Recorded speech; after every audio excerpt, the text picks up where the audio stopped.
Hello, biyaheros and beshies! Ayun no, tuwang-tuwa na naman nga ang isang batang nakahawak ng manubela. Ngayong araw nga pala, tayo nga ay babiyahe at magdidiskarga nga pala ako, biyaheros and beshies, sa sementeryo. Kaya tara at samahan nyo nga ako sa aking biyahe ngayong araw. Kinargahan na nga pala ng aming dating driver, etong si Bumblebee. Kaya naman kami na nga ang magdediretso at magdidiskarga nito sa aming dadalan kinabukasan ng maga. Nakakalungkot nga lang dahil magkakahiwa-hiwalay na nga ulit kami. Panibagong angels at panibagong pakikisama na naman nga. Okay lang yan, siguro ay meron talagang mga bagay na daraan sa buhay mo para matuto tayo. Siyempre, ganap na ganap nga ako dito sa aking kasuotan. Gandang-ganda nga kasi ako sa tops at terno na to. Actually, terno nga pala siya. At pinartneran ko nga lang din ng pajama dahil nga medyo malamig at gabi na. Meron nga rin akong dalang kumot at bedsheets. Dahil tuwing sasampa nga kami ni Bebo ay nagpapalit nga kami ng bedsheets. Siyempre, para malinis at mahimbing ang tulog ko. O akala mong nasa bakasyon lang, wala sa biyahe.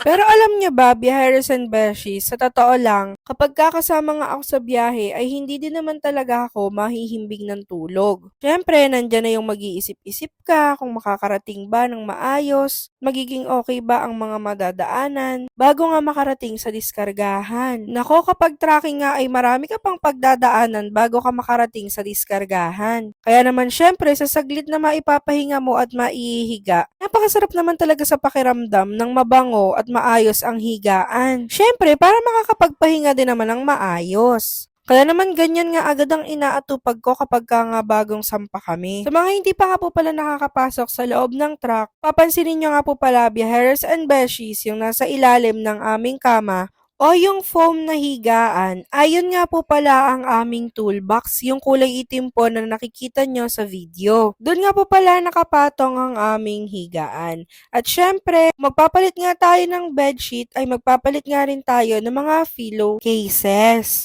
Nagkaiba-iba na nga yung mga punda at hindi na nga magkakamuka. Dahil yan na nga lang ang malinis at available sa aming bahay. Bala ko nga rin patahian ng pare-parehas etong bedsheet at punda ng aming truck. Para naman maaliwala sa mata at magandang tingnan. At syempre makakapahinga ng maayos ang aming angels. May isang taon na nga rin pala ang aming mga unan, mukhang palitin na nga rin. Meron nga rin palang taas etong aming higaan. Kung mapapansin nyo nga pala yung nasa taas, nasa tuktok ko ay higaan nga pala yon. Pinagdala ka nga rin pala yon ng sarili niyang bedsheet at punda. Syempre para naman sarap din ang tulog ni Jojo kapag ka nga magpapahinga na siya. At syempre bumili nga rin kami ng aming makukukot sa daan. Dahil alam nyo na kapag ka inaantok ang panlaban lang ay kukutin. Di na nga rin nagtagal ay umalis na rin kami para hindi na nga kami umagahin. At eto nga pala, ma-share ko nga lang, biyaheros and beshies.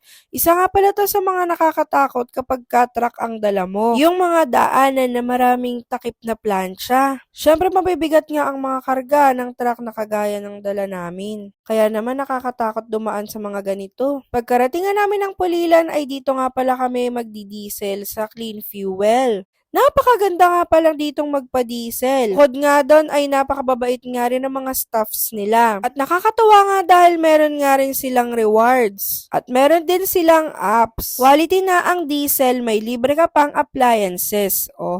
Kaya magpagas na din kayo sa Clean Fuel. I-download nyo nga lang etong application nila para makakuha kayo ng rewards. At syempre, biyaheros and beshies, bilang isang lady truck driver ay meron nga pala akong sikretong malupit. Syempre, relate na relate nga dito ang mga misis na sumasama sa biyahe. Siyempre ay amin-amin na nga lang yun. Huminto nga pala kami dito sa laybay para nga magbasa ng gulong. Napakasipag naman talaga nitong bagong angel namin. Siya nga pala si Jojo. Ginagawa nga pala ang pagbabasa ng gulong, siyempre para hindi nga tayo masabugan. Sa sobrang init kasi ng gulong sa haba ng biyahe at bigat ng karga ay may tendency na sumabog ito kung hindi ipapahinga at hindi mapapalamig ng kaunti. At syempre, biyaheros and beshies, pagkagising nga namin ay nandito na nga ang aking Tito Jimmy. Syempre, tinesting nga niya ang Bumblebee. At pumasok na nga kami dito sa loob ng sementeryo. Aba ay ganadong-ganado nga ang aming tito. Masarap naman talaga manehohin niyang si Bumblebee kaya nga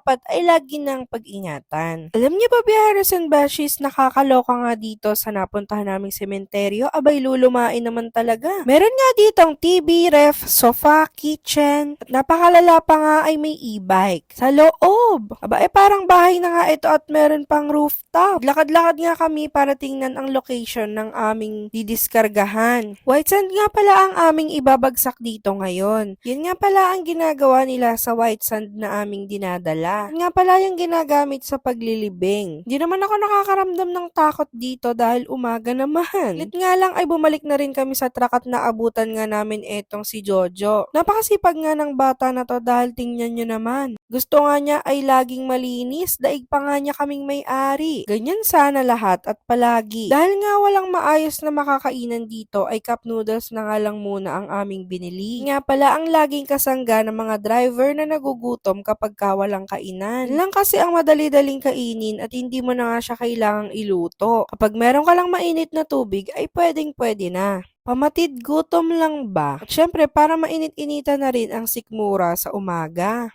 Bili na nga rin kami ng tubig para naman hindi na nga kami pabalik-balik at syempre tinapay. Para naman kahit papano ay hindi pampabulati lang ang aming kinakain. At syempre biyaheros and beshies pagkatapos nga namin kumain ay magdidiskarga na nga pala ako. Pili nga lang pala biyaheros and beshies sa mga dinidiskargahan ko dahil nga syempre yung mga gawain na ganito ay delikado. Dahil pang ilang beses ko pa nga lang to na pagdadump. Syempre ang unang bagay na kailangan mo nga gawin ay siguraduhin na patag ang didiskargahan. Siyempre, sa case ko naman ngayon ay sementado nga pala ang babagsakan. Kaya naman madali ito at pabor na pabor nga pala to sa akin dahil wala na nga akong ibang iintindihin. Di ko nga matandaan pero mukhang ito nga ang pang-apat na dump ko. Kaya nga proud na proud ako at tuwang-tuwa nga ako sa aking sarili dahil nga yung mga challenges na ganito ay napagtatagumpayan ko. Tulang syempre ni Bebu. Kaya malaki nga ang pasasalamat ko sa lagi niyang pag-alalay sa akin. O diba napakaganda naman ng buhangin na aming karga. Talaga naman legit